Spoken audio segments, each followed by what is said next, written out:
Presiden Jokowi, saudara ketiga kalinya mengunjungi korban gempa Cianjur dan langsung mengunjungi posko Pas Pampres di Desa Cijedil, Kecamatan Cugedang. Senin pagi, Presiden Jokowi tiba di posko Pas Pampres Desa Cijedil, Kecamatan Cugedang. Presiden sempatkan berbincang dengan korban gempa dan membagikan bantuan.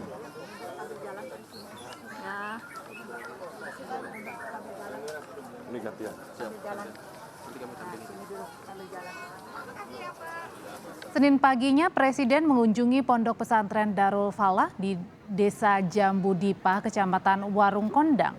Selain itu, Jokowi juga menyapa dan membagikan bantuan kepada santri serta pengungsi yang ada di sekitar pondok pesantren.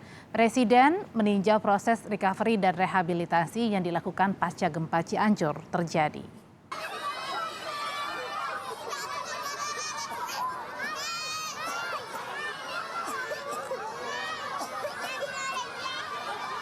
Berikutnya, Presiden Jokowi meninjau langsung pembangunan rumah relokasi warga terdampak gempa di Kampung Sirna Galih, Kecamatan Cilaku, Kabupaten Cianjur.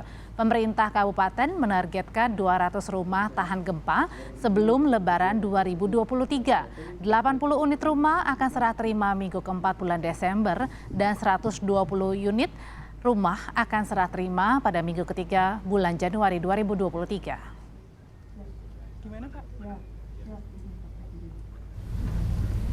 Rumah juga segera dimulai, sehingga lokasi-lokasi yang berada di senternya gempa, utamanya di Cugenang, itu akan dipindahkan ke sini dan ke lokasi yang kedua tadi.